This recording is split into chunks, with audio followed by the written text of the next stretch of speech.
It's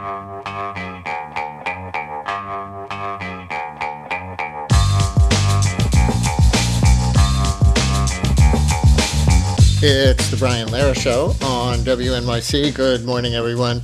So let's see what you think about the new rules that Facebook and Instagram just agreed to live by. We'll open our lines right from the start for calls and texts from parents, teachers, teen and young adult users, anybody else who thinks you're relevant.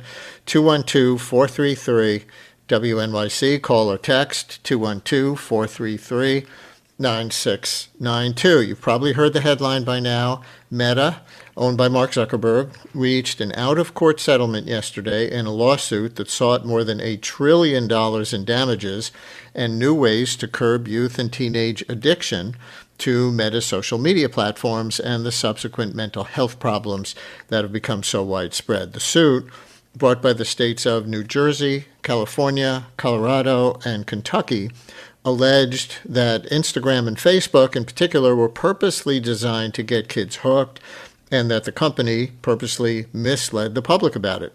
The settlement was for only around $17 billion. Sounds like a lot of money by itself, but it's a far cry from the $1.4 trillion demand. Meta's stock went up on that news yesterday, not down. We'll explain who gets that money and for what. But the bigger deal here, by all accounts, is the changes the company agreed to for the platforms. As the Washington Post lists some of them, Facebook and Instagram will be blocked for young users from midnight to 6 a.m. Notifications will be turned off by default during school hours. Teens will only be able to use the apps for 2 hours a day unless a verified parent, there's that term, verified parent, turns off the control. Like counts on teen posts, viewing how many likes you got, will be turned off by default. Also, Meta agreed to use what they call age assurance technology to determine which of its users should be subject to the restrictions or are under 13 and are too young to be on its platforms at all. What's more, the Post reports, the settlement includes unusual terms designed to convince other tech firms to agree to sharp limits on teens' use of their platforms. We'll get into how that might work. ABC News adds these to the list. Teens will get more reminders to stop scrolling. Meta will begin prompting teens after every 15 minutes of continuous screen time. Additional reminders will appear when their combined daily Instagram and Facebook usage reaches 60 minutes and again at 90 minutes. Also, parents can require a non-algorithmic feed. That is, teens will have the option to make a non-personalized feed their default, meaning Meta's recommendation systems won't determine what content is served to them as individuals, and parents will be able to require their teen to use the non-algorithmic setting.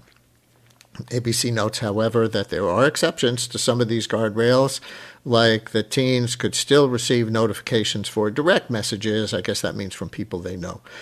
So how's this going over? Well, New Jersey Attorney General Jennifer Davenport was ecstatic yesterday on ABC News when asked why she settled rather than taking the case to trial. I am so pleased to announce this landmark settlement with Meta, and it's really a consent agreement showing that they are accountable and they have to pay an historic amount of money, up to $17.1 billion nationally and up to at least $525 million for New Jersey. And more important than that, these safety features that they've agreed to implement on Instagram, on Facebook. Because let's think about it, why we have been working on this case for 5 years. We've been doing it to protect our kids. And every day we think about different ways to protect our kids, and we know the harms of social media. And the injunctive relief that we're able to achieve with this settlement is not something that any court has ever ordered. Not something that any court has ever ordered. Remember that phrase. We'll come back to it.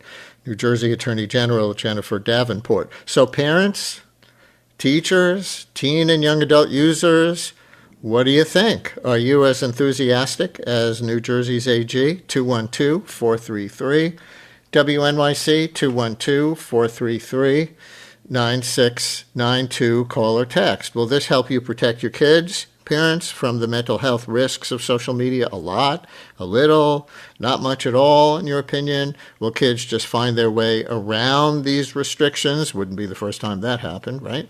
Will the new guardrails actually reduce the amount of teen anxiety and depression? The real goals here in the United States. 212-433 WNYC, call or text 212-433-9692. And you can also ask questions about the agreement for our guest, who's going to help explain it in more detail now. It's Garrett DeVink, tech reporter for the Washington Post, based in San Francisco. The trial was taking place on his home turf in Oakland. Garrett, thanks so much for getting up way too early Pacific time for this. Welcome to WNYC. Of course, it's a pleasure to be here. Let's just start taking down the list of promises here, and I'll ask you to explain some of them in a little more detail. Facebook and Instagram will be blocked for young users from midnight to 6 a.m. How are they going to do that? Well, essentially, there's just going to be no notifications by default. So when you set up your phone, it's just not going to send notifications, right? I mean, I'm sure we've all had the experience of maybe downloading a new app, maybe you get a new phone, you got to download all your apps again, and suddenly you're getting all these notifications. You're like, wait a second, and you got to go into the menu, find the thing, and then turn all those notifications off. So they'll be off by default, and kids will have to sort of have a parent that's verified through some kind of system to allow them to turn that back on. But you just cited notifications.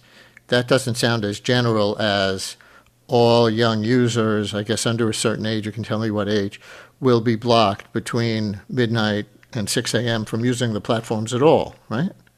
Yeah, that's right. And really this is targeted towards teens. And also there's a ton of people under 13 who, according to Meta's rules, are not supposed to be on there, who do have these apps, right? And it's like you said, they find a way around it. And so the company is also committed to just working harder at age verification. A lot of the time over the last decade, when age verification has come up, the companies have sort of said, oh well, it's a privacy invasion to require people to upload IDs or to require parents to upload their IDs. We don't really want to go there. We don't want to be responsible for that. And essentially they've agreed now, okay, fine, we'll do it.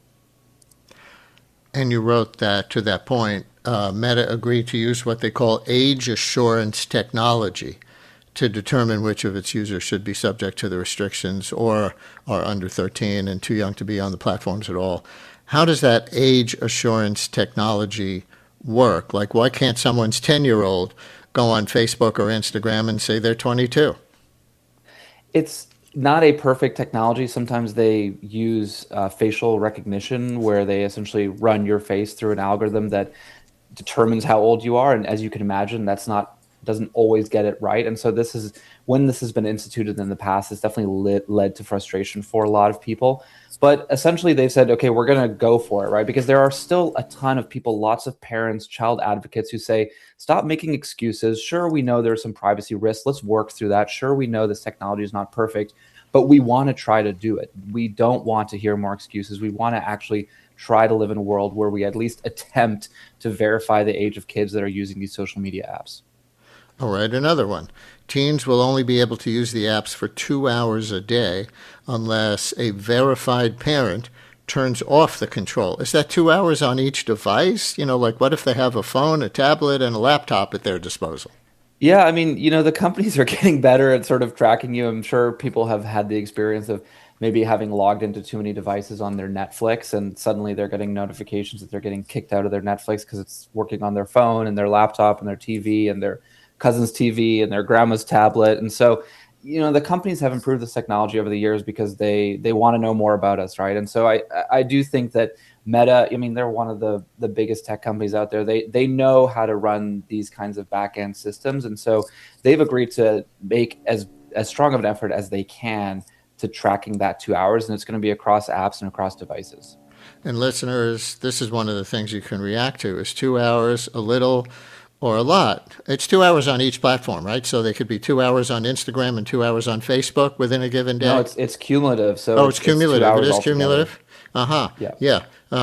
So, my first reaction, I'll admit, yesterday was, 2 hours, that's still a lot of screen time just on those platforms. But then somebody else was saying to me, people are on these like 12 hours a day, a lot, especially teens. And so 2 hours a day is a meaningful restriction. So, listeners, you tell us, how do you react to the 2 hours a day piece? And what does the term verified parent mean in that one? Birth certificates, adoption papers, somehow uploaded to the sites? How does somebody Yeah, verify that they're a they parent if didn't they have are the giving exceptions? they didn't have the details exactly on their announcement. My guess is that the child's account, so the child will have to sort of designate someone, and then that person will also need to be age verified as older. I mean, you can imagine all sorts of things like, hey, buddy, you want to pretend to be my parent and be my verified parent? And I'm sure that there are going to be ways that kids find around this, but at the same time, parents are a lot more savvy around social media. I mean, a lot of parents might admit that they probably use these apps just as much as their kids do, at this time. And so I think that parents who both know how this technology works, which granted is not everyone, but it's a lot of people, and who are motivated to try to slow down their kids' use of social media are going to try to take this seriously and really limit it. And another one, notifications will be turned off by default during school hours. What does by default mean there? Again, my, suspicious gene says maybe that's a loophole because default just means that's the way it starts at the beginning of the day and kids could just turn notifications on. Is that wrong?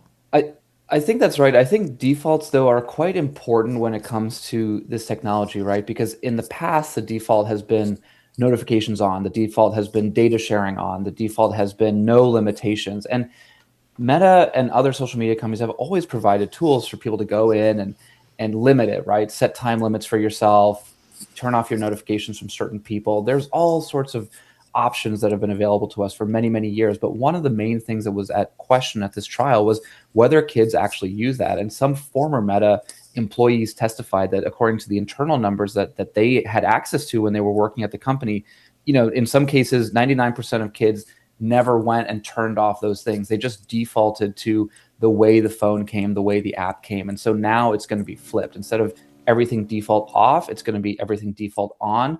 And kids will be able to go turn that off. Maybe they'll do that en masse, but there will be a proportion of people who are sort of, experience this. And the other thing I want to point out is when you talk to kids, they often are the ones saying the loudest that they want these things, that they don't like the role that these apps play in their life, right? This is not really a situation, of course, in some cases where you have kids who are like, yeah, I want to be on my phone 12 hours a day. Talk to any 13, 14-year-old and ask them if they feel good about the fact that they spend a lot of time on social media. And I guarantee you almost all of them will say, no, we feel kind of yucky about it. I don't really want to be doing this, but it's just kind of like part of my life, part of the way I grew up. And so the people who brought a lot of these lawsuits, not the state ones, but some of the other ones that are working their way through the courts, were kids themselves suing these companies for saying, hey, I was young, I was impressionable, my brain was developing, and you built these algorithms to hook me in, and it changed my life. And so a lot of this energy is coming from kids, and I hope that those kids, and I think some of them will, sort of embrace these changes and use it as a moment to say, hey, let me put the phone away for a while. One more from the list, then we'll start bringing in some of our listeners. Priscilla in Brooklyn, we see you. You'll be first. Similarly, like counts on teen posts will be turned off by default. That's an interesting one. Why are like counts a subject of the settlement? Probably most of our listeners know, but remind people why being really into how many likes your posts get can be destructive. Yeah, I mean, this has been a huge topic for many years where kids will post something and then they'll check it again. Oh, did I get my likes? Wait, did that friend like it? Why not? They liked my other friend's post. Is there something wrong with me? Is there something wrong with this post? And it was just one of those things that kids describe sort of getting in their heads about. And I think adults experience this too. You post a photo of yourself and no one likes it. Wait a second, was I not looking as good as I thought I was, right? And so they're turning that off by default. Again, people will be able to go and turn it back on, but it's just another way to create a little bit of friction for some of these features that people say were causing harm to kids. But again, by default, meaning the day starts with likes turned off, but a kid can just click them back on? Essentially, I mean, we'll see what actually happens. Meta's also agreed to share data about behaviors with independent partners. So this is researchers who are not employed by Meta. And this is something that's never happened. People have been asking for years. Journalists like me have had to get leaked documents from inside to even know what's going on. It's been really difficult to study the way that kids experience these social media apps. And so Meta will now be sharing that. They've agreed to do that up front. So there will be a way to sort of hold them accountable and see what the impact of these changes actually are.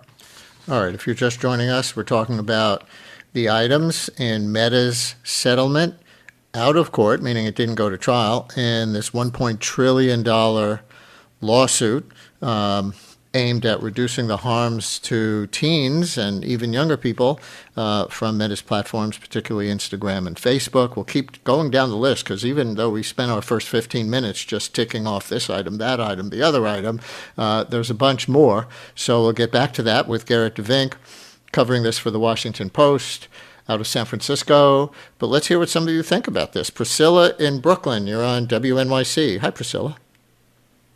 Hi, Brian. Thank you for covering this. You are a treasure. Thank you for existing. Oh. I have two kids, 10 and 13. My 13-year-old is one of the freaks of 7th grade that still does not have a smartphone. I'm ecstatic about this decision. I think even though kids will find a way around it, even though it doesn't solve all the problems, and even though it's just a tiny fraction, the more barriers to entry, the better. So I appreciate the added friction. My question, I'm from Brazil, and I see the impact that this has had in Brazil. I also worked internationally and saw the impact of social media and algorithms outside of the U.S. Now, these are U.S. companies. I know they have to follow U.S. law, and this is a U.S. suit. But I'm wondering if the protections they agreed to are also applied to global youth, given that their products have such a vast global reach and scale. I know there's a tricky legal area there about responsibility and liability and jurisdiction and all of that, but the point is that the harm that's being done outside of the U.S. in many cases has been even worse. And the companies get around it by saying we're following local legislation, or we don't have content moderators that speak those languages, or whatever it may be. So something that would be flagged here for hate speech may not be flagged elsewhere, and then leads to real world violence and other harms. So I'm wondering if these protections, if there was any discussion about the responsibility there for youth outside of the U.S. as well. So we'll get to the global implications, but let me follow up with you, Priscilla, on one thing, because sounds like you really like this. Do you think these particular restrictions will help reduce the likelihood of harm to your kids, now 10 and 13? My kids, I really tried to put as many walls up as possible. I think there is a collective element there, right? Even if my kids don't have social media, they go to a friend's home and they do, or they're in the schoolyard or whatever it may be, right? So there's something there that's unescapable.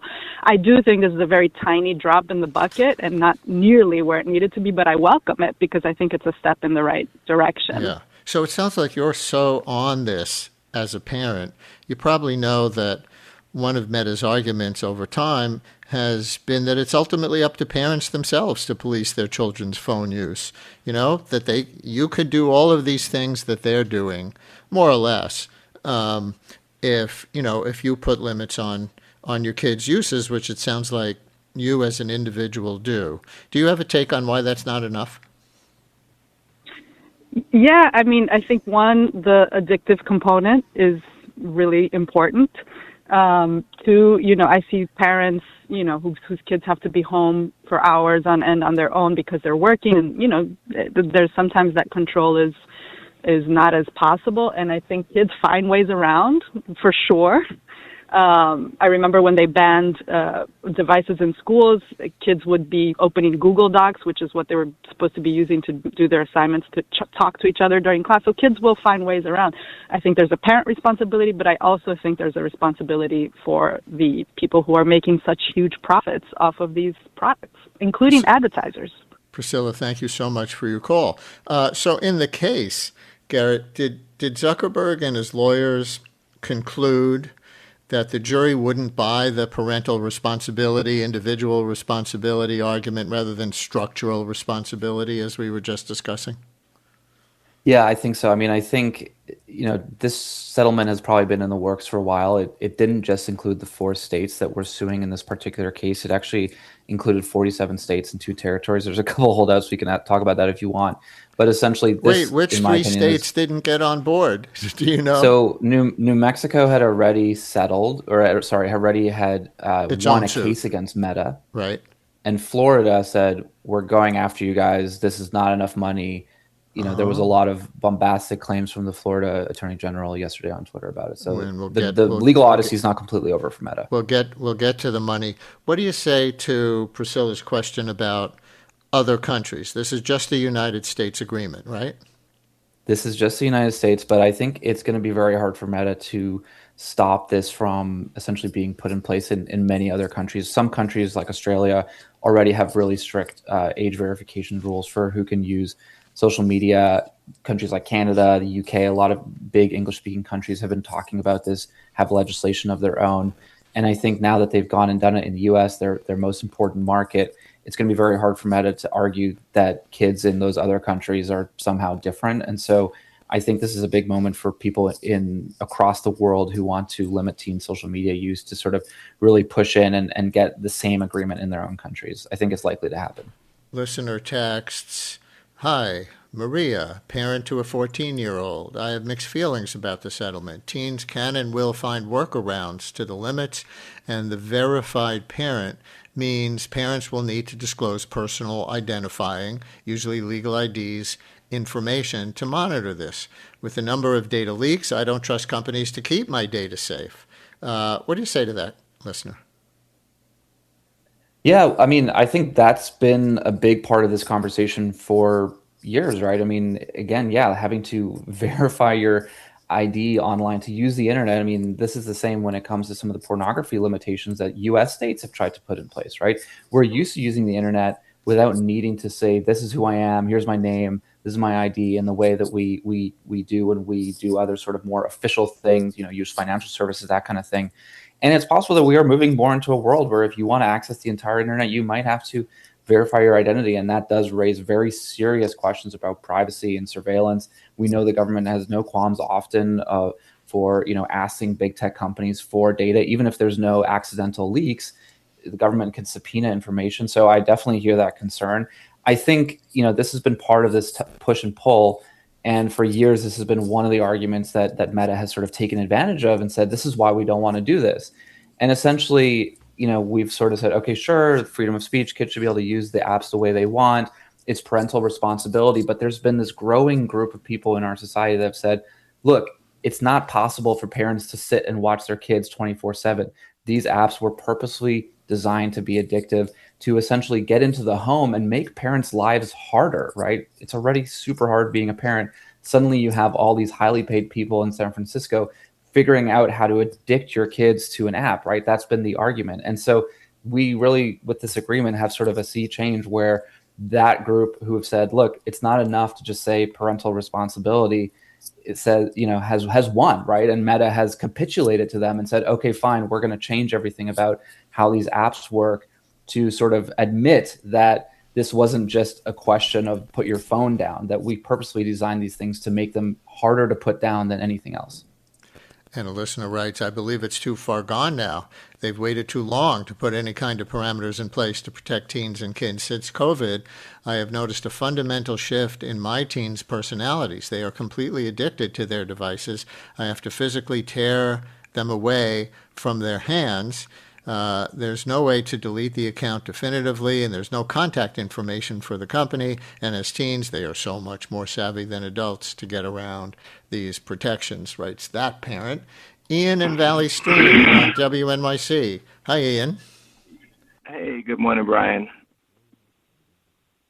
Good morning, Brian. Good morning. You have an interesting point. Hi, Go okay. ahead. Yeah, while it's great that Meta is putting safeguards in place, the kids are not on Instagram and Facebook. Those, according to them, quote unquote, are for old people. They're on TikTok. They're on apps that the parents have no idea about. I have a 20-year-old, and she's showing me apps. I said, Daddy, we don't do Facebook. That's for old people. They're on social platforms that we have no idea exist. Also, remember, there was a push for them to become app creators. They're creating their own apps, and that is the absolute workaround. And thank you. To that point, you did report on an interesting aspect of the settlement, that it's designed in a way that it becomes stricter if some other social media apps get on board. But from what I'm seeing, that just applies to YouTube and TikTok. So is there anything on this that, contradicts what Ian brought up? What, the Facebook and Meta, really? Okay, but they say those are for old people anyway at this point. Yeah, I mean, Facebook is definitely for old people. I'm sorry if you're still using it. Instagram, I think people in their 20s are still using quite a lot, maybe even as their main app. But it's true for teens, for people who are preteens who are coming up. They're definitely on TikTok. I think YouTube Shorts has been very popular. It's sort of competing as well with TikTok. So I do think that over the next few months, we'll see similar agreements from those apps, and that will cover a huge chunk of the apps that teens are using. But of course, there are other apps. There's all these sort of ways for them to connect. And one of the things that I heard quite loudly from some of the child advocates that on the one hand were happy about this deal and had been pushing for it, they said it's not enough. We need Congress to go and pass a law about, restricting teen social media use. I mean, there's some states that are suggesting making it illegal for people under 15 to use social media. This is something that's been debated in other countries as well. So I don't think that the anti-social media movement, or maybe a better way to put it is, the movement of people concerned about social media's role in our society, is done. I do think that they will keep pushing and asking for stronger, more broad restrictions. Yeah, and to this idea that the agreement that Meta agreed to becomes stricter if Meta competitors YouTube and TikTok agree to its terms. You wrote the overnight blackout would then extend from 10 p.m. to 7 a.m., not just midnight to 6, and usage would be capped at 1 hour a day per app, not 2. Also, Meta would pay an additional $5.3 billion if the other two companies adopt the same new policies and make payouts of the same size. Why does this get harder on Meta if YouTube and TikTok follow suit? They've always argued that if we instituted these changes earlier, when people started asking us for them, when we started seeing research that the apps were causing some harm to teens, that teens would just leave. They would just go to other apps, that there would be competition stepping in, exactly as the caller suggested. And so this has really been one of their arguments against these kinds of rules over the years. And so essentially the attorneys general here sort of called their bluff and said, okay, well, what if we got those guys to agree to all this? Would you be okay with it then if everyone did it? And that's sort of where this agreement came from. What incentive do the other companies have to go along? Any? I think there's going to be a lot of societal pressure. I think people who work at those companies also want to feel as if they're not necessarily causing harm to society. This has been a big thing. A lot of people have left Meta over the years because they haven't felt good about the work that the company has done and the impact it's had in the world. And so I think there's all sorts of pressures. I think it will probably come through a legal settlement. Both TikTok and YouTube are also in the docket to have some serious court cases making very similar allegations against them. And they've shown more willingness to settle. Meta has been quite a bit more combative when it comes to these court cases. And so if Meta is the one that's surrendering and waving the white flag, I think those other companies' legal teams will realize they need to do the same thing. But to the caller's point, will there need to be separate lawsuits filed by states or private groups against each of all the other social media platforms? This is just YouTube and TikTok. I think he mentioned Snapchat, Twitch, and the fact that new ones pop up all the time. The kids are creators as well as users. So how broadly can this apply? I think that, Snap is definitely involved here. I think when you look at scale, though, of course, there's other apps. Of course, we're using AI to create our own apps and our own coding experiences, and that will continue to evolve in interesting and potentially concerning ways. But kids do use things, they hide things from their parents. But at the end of the day, the vast majority of kids are on TikTok, they're on YouTube, they're on Snap. These are apps that parents know about. It's not like there's some big app that tens of millions of kids are on that you and I have never heard of. And so I do think that these agreements will cover the majority of teen social media use. Listeners, if you're just joining us, we're talking about Meta. That's Mark Zuckerberg's company that includes Instagram and Facebook.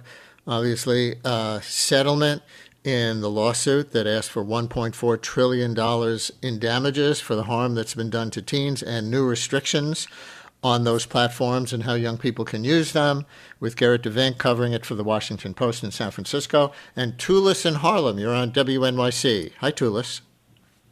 Hi, Brian. Thank you for taking my call, and thank you for your show. I listen to it religiously. Thank you. I think this. I'm not buying it. I think 17. What is it? 17 billion. Uh-huh. Yeah, well, that's chump change. That's pocket square money. You do know what a pocket square is, right? It's nothing. It's absolutely nothing. And if they'd wanted to, they haven't been acting honorably. They were hauled into court, and all of a sudden they're going, well, I think we could throw some money at that. I mean, it's like Trump. So no, I'm not. They're going to stall. They're going to stall and go, here's one thing. Oops, we forgot about this. Oh, jeepers. Did we forget about that too? So that's what I think is going to happen. They're just going to draw it out, and to pay this money over 10 years? Right. Why not just pay it now? Pay the whole thing. By the way, I think I know what a pocket square is, but I'm not sure. Is that like you put it in your shirt pocket, that kind of thing, a little pouch? It's for when a gentleman gets duded up, and he's got that pocket on his left side of his blazer, and he puts a kerchief in there that may or may not match his tie. So I sort So of. there you are. As the guys yeah, sometimes you did. Get the fashion match correctly. All right. Tulis brings up Tulis. Thank you very much, and we really appreciate that you listen a lot. Let's talk about the money. The states sued for $1.4 trillion in damages. They settled for $17 billion, which, Garrett, my calculator app, because I went to it this morning, says that's just over 1% of what they sued for. 1%. I saw them trashing the settlement as a pittance on MS Now, similar to what Tulis was just saying.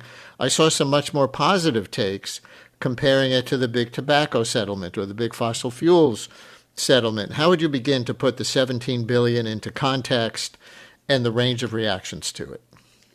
Yeah, I mean, I definitely can see why people feel it's a pittance. I mean, I've been writing about these things for better part of 10 years now, and Meta has had to pay a few fines here and there, mostly in the European Union, and that's exactly what happens. I mean, they pay it, the stock goes up because, hey, that's behind us. They can just pay their way out of these problems. I mean, if you or I get into legal trouble, we can't just sort of say, hey, here, take 1% of my net worth, here's a couple $1,000 and we're good, right? So I understand that there's definitely this feeling of unfairness. I mean, I think that's why people are focusing on some of these product limitations, because Meta has always tried to pay its way out of these deals. In this case, they have to pay more than they've ever had to pay. Sure, not necessarily a massive impact on their business, but still a large number in absolute terms.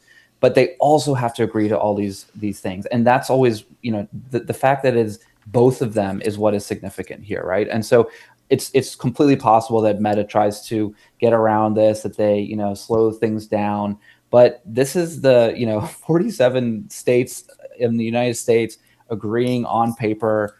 Meta is still a company that needs to operate, right? And so I don't think that they're necessarily going to completely just ignore this agreement that they've made. They're going to have to go institute it. There's, of course, going to have to be further study to make sure it's working, and it's not going to be perfect.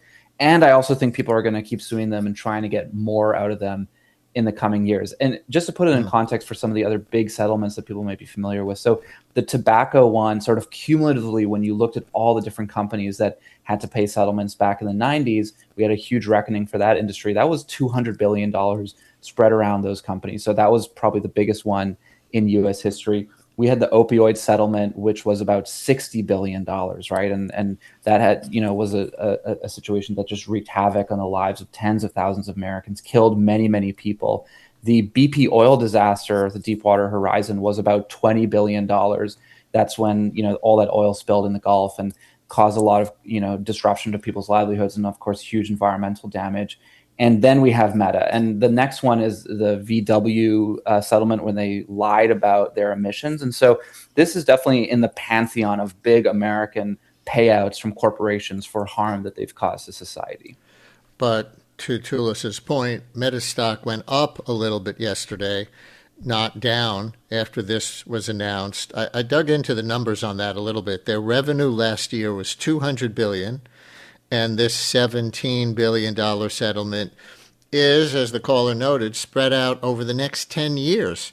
So I guess that means it's less than $2 billion each year on $200 billion of revenue.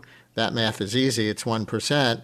So it's not even a thing in terms of threatening their profitability. But beyond that, does the stock going up mean they don't think the new restrictions on young users, which they're touting as robust, will hurt them financially?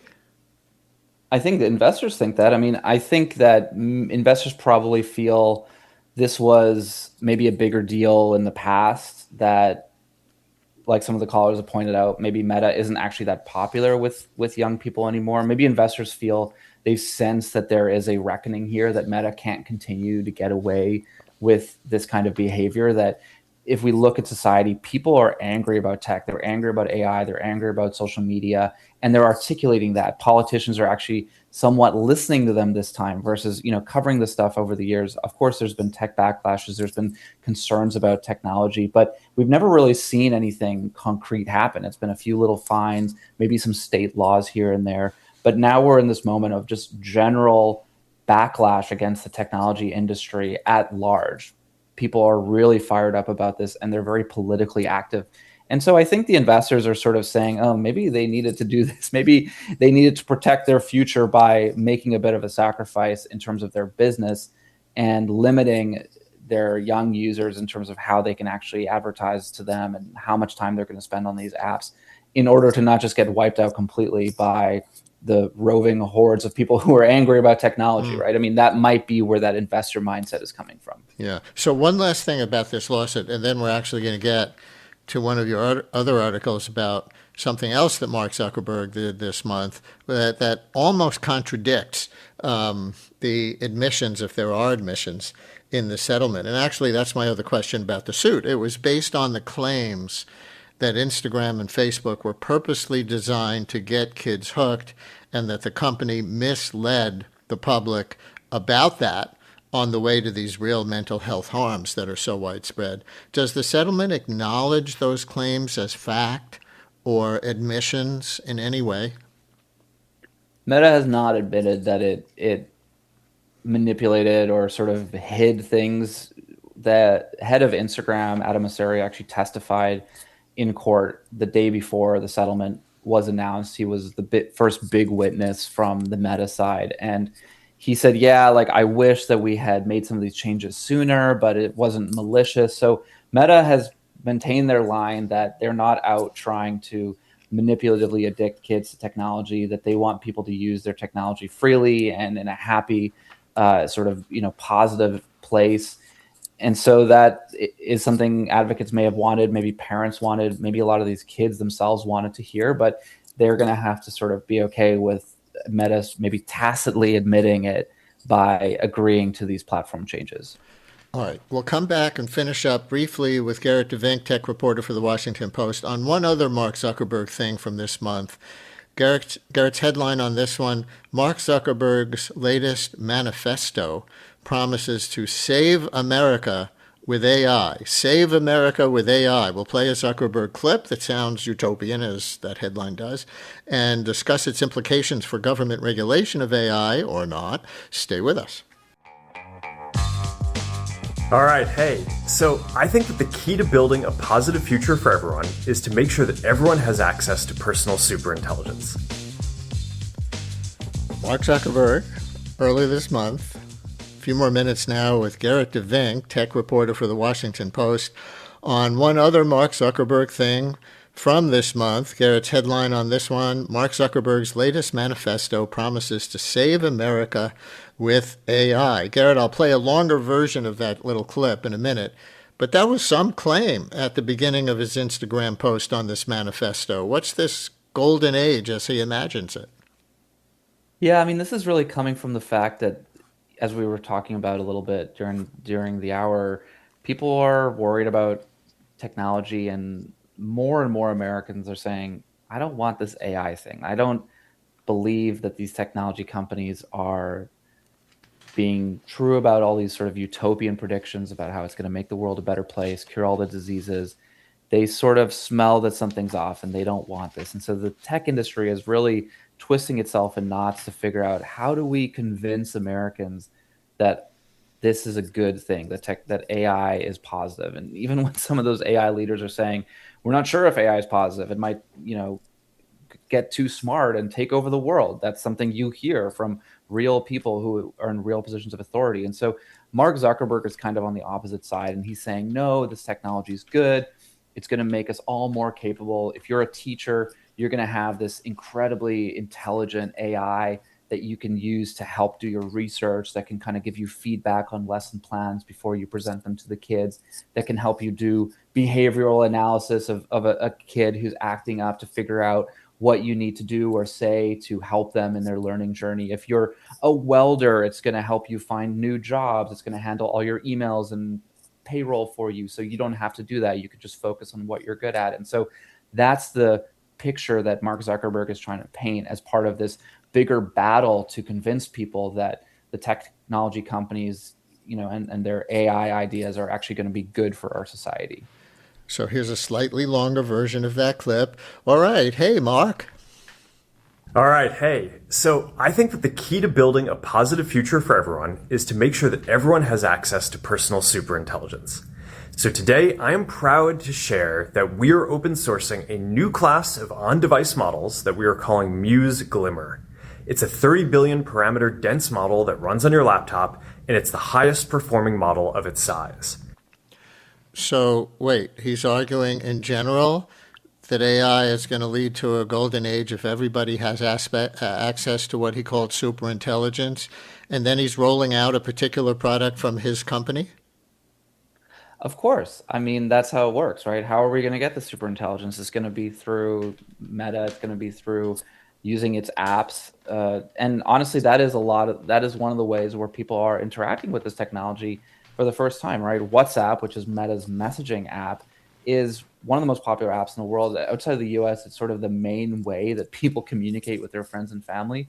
And now you have an AI assistant in there. So someone who has no idea what's going on with AI might be encountering it through the first time by accident through these apps. And so, of course, the reason he's trying to convince people that AI is good is so that they will use Meta's technology and, get deeper into its ecosystem. I want to read one more quote from the manifesto. And I mean, to my eye, this is either incredibly naive or incredibly disingenuous. He wrote in the 6,500 word manifesto, I do not understand why anyone who believes that AI will eliminate most jobs and much of humanity's relevance would rush to build that future. I do not understand why anyone who believes that AI will eliminate most jobs and much of humanity's relevance would rush to build that future.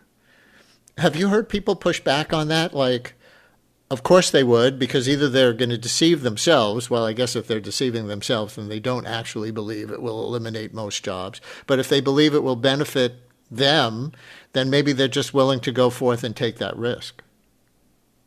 I mean, he's referring very specifically to a company called Anthropic, which is right now the most important AI company. They have the best AI, and they were started by people who used to work at OpenAI. That's the company that makes ChatGPT, and they were concerned about exactly this, creating an intelligence that they couldn't control, that was going to have harm, that was going to make the world a worse place, maybe even take over the world. They truly believe this, right? You might think that this sounds silly or that this sounds like science fiction, but these people believe this. They truly think that within the next few years, AI will continue to get smarter and smarter, and that it will potentially be smarter than humans, that we won't know the things that AI is doing or thinking, and we won't be able to control it anymore. And so this company, Anthropic, they are concerned about this. They think AI could go well, or they think AI could go poorly, but they want to be the first ones to build it so that they can control it. They don't trust companies like Meta or OpenAI or Google to build AI because they think those guys are just in it for the profit versus them who are really in it to try to make the world a better place and because they care about this technology. And so that's who Zuckerberg is referring to. He's sort of maybe on your side saying, look, like I want to build AI because I think it's going to be a good thing and I'm going to make a lot of money versus these guys think AI is going to be a bad thing. But if they win, they're going to make a lot of money too. Maybe they're the ones who are being disingenuous. You wrote the Meta CEO's 6,500-word open letter echoes his previous arguments that letting his company innovate without restrictions will spread American values worldwide. So, is this manifesto on some level a plea to the government not to regulate AI? Absolutely. I mean, there's this concern from some of the companies like Meta that are not number one, right? Meta has good AI, but it doesn't have the best AI. So there's a concern that as people are worried about the impact of AI, the government will come down and regulate it very tightly and say, hey, before you put out a new AI, you need to bring it in. All the super smart people at the government and the intelligence community need to test it for a couple weeks to make sure that it's not dangerous or to make sure it's not really good at hacking or creating bioweapons. And we don't want terrorists or other governments to have access to that. So we're going to control it really tightly. And that would make it harder for companies like Meta to get their AI out there quickly, to compete, to sell. And so Meta has always used these arguments against regulation when it comes to criticisms for how they collect people's data to show them advertisements. They've said, hey, well, if you limit us, then companies from other countries, read between the lines, they're always referring to China, are going to outcompete us and our citizens will start using those Chinese companies and American companies will lose. Do you really want that to happen? So this is why, we've seen this threat from Zuckerberg over the years in multiple different instances. And the spread American values worldwide part, if they don't overregulate AI, does he say which American values? MAGA, Trump, voting restrictions, American values, free market, K-shaped economy, American values, something more liberal democracy than all that? Yeah, I mean, I think it's probably on the sort of vague, hand-wavy liberal democracy side is what they're referring to. And I think also when, he wants to AI to be sort of open source, which is something that's a little bit complicated to explain, but essentially some of the AI you have to pay through the nose to access. That's sort of the best ones from OpenAI, Anthropic, and Google. Some AI you can just go online and download it for free and run it on your own computer, and you can kind of do whatever you want with it. You can build your own company.